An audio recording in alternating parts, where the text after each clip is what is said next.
Assalamualaikum warahmatullahi wabarakatuh. Salam dan bahagia Bapak Ibu Guru seluruh Indonesia.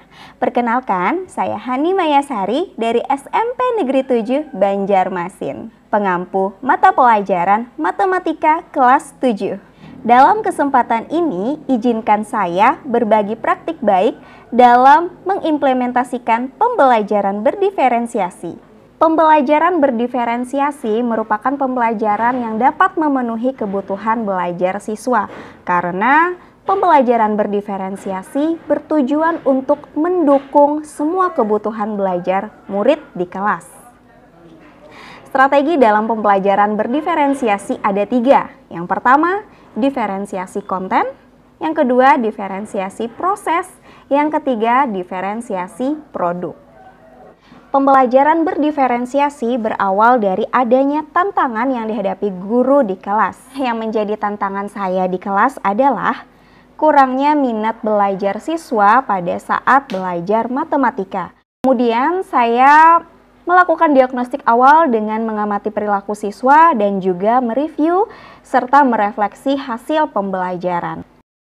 Dari hasil mengamati perilaku siswa, saya melihat siswa saya memiliki kekuatan dan potensi ketika harus membuat karya pada mata pelajaran prakarya, bergerak pada mata pelajaran olahraga, dan antusias dalam mengolah bakat pada mata pelajaran seni budaya. Sementara pada pembelajaran matematika yang diterapkan secara klasikal di kelas, siswa saya memiliki minat yang sangat kurang. Namun saat saya membawakan pembelajaran kala itu menganalisis bentuk perkalian di mana objek-objek yang digunakan adalah objek-objek yang ada di kelas mereka. Mereka begitu antusias dalam menganalisis bentuk perkalian dan hasilnya sesuai dengan yang diharapkan. Dari hasil identifikasi inilah kemudian saya menyusun strategi dalam penerapan pembelajaran berdiferensiasi seperti apa yang nanti akan saya terapkan di kelas berdasarkan 5 keputusan yang masuk akal. Yang pertama, menetapkan tujuan pembelajaran yang jelas. Pembelajaran berikutnya adalah materi pecahan. Saya buat dalam 3 kali pertemuan dengan tujuan pembelajaran. Pertemuan pertama, siswa dapat menganalisis pecahan senilai melalui model pembelajaran problem-based learning dengan tepat. Pertemuan kedua, siswa dapat menganalisis penjumlahan dan pengurangan pecahan melalui model pembelajaran problem-based learning dengan tepat. Dan pertemuan ketiga, siswa dapat membuat pola dasar busana wanita melalui pendekatan STEM dengan tepat. Keputusan yang kedua, merespon kebutuhan belajar siswa. Dengan mempertimbangkan kesiapan belajar siswa, siswa lebih mudah jika berkaitan dengan hal-hal yang konkret. Maka saya memberikan diferensiasi konten. Materi yang diberikan menyangkut dengan hal-hal yang berhubungan dengan kehidupan sehari-hari. Pada pertemuan pertama, masalah yang diberikan kepada siswa adalah siswa harus menganalisis pecahan senilai dengan menyajikan makanan untuk anak berkebutuhan khusus dalam bentuk yang berbeda, namun dengan porsi yang sama. Pertemuan kedua, siswa diminta menghitung total belanjaan dari masalah Ibu Zubaidah yang akan membuat kue lebaran. Pertemuan ketiga, pada topik perkalian dan pembagian pecahan, siswa diminta membuat pola dasar busana wanita.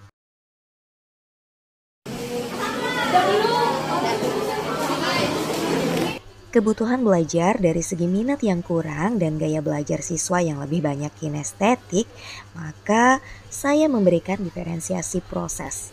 Pada pertemuan pertama, siswa diminta membawa makanan untuk dibagi-bagi agar lebih mudah menganalisis pecahan senilai.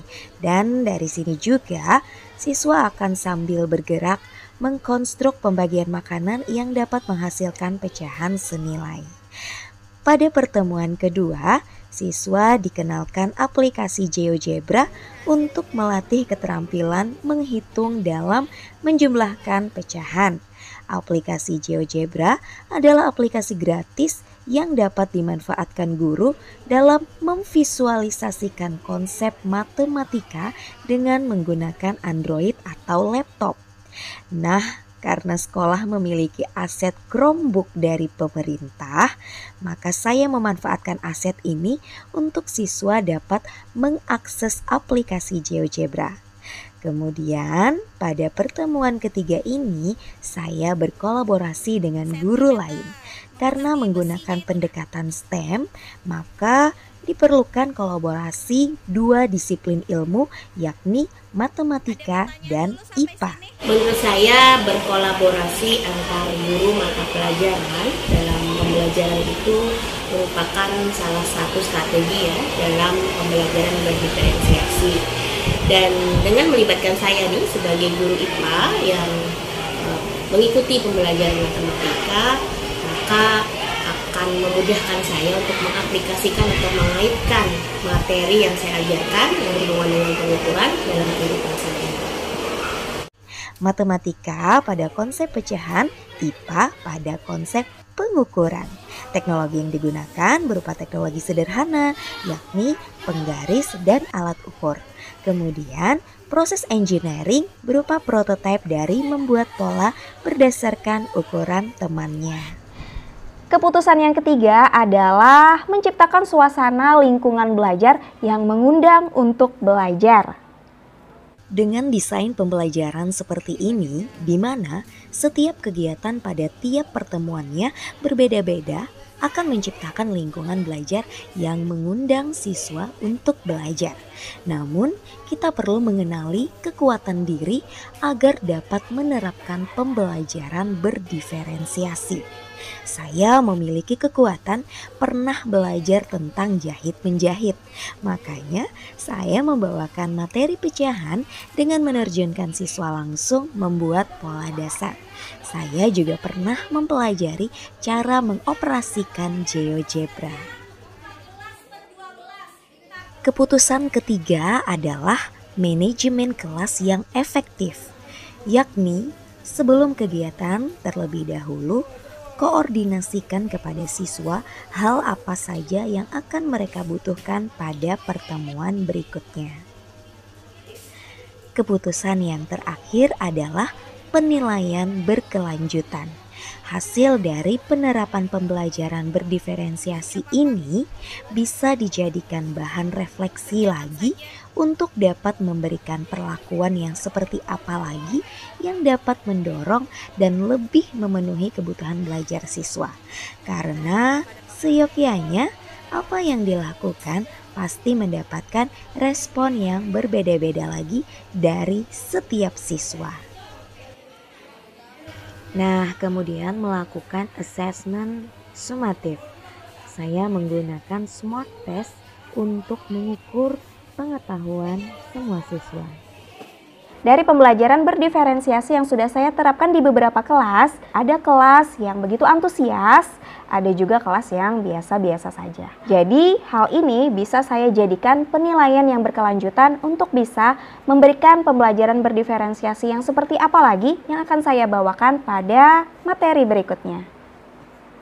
Nah, itu tadi praktik baik tentang penerapan pembelajaran berdiferensiasi yang saya implementasikan di kelas.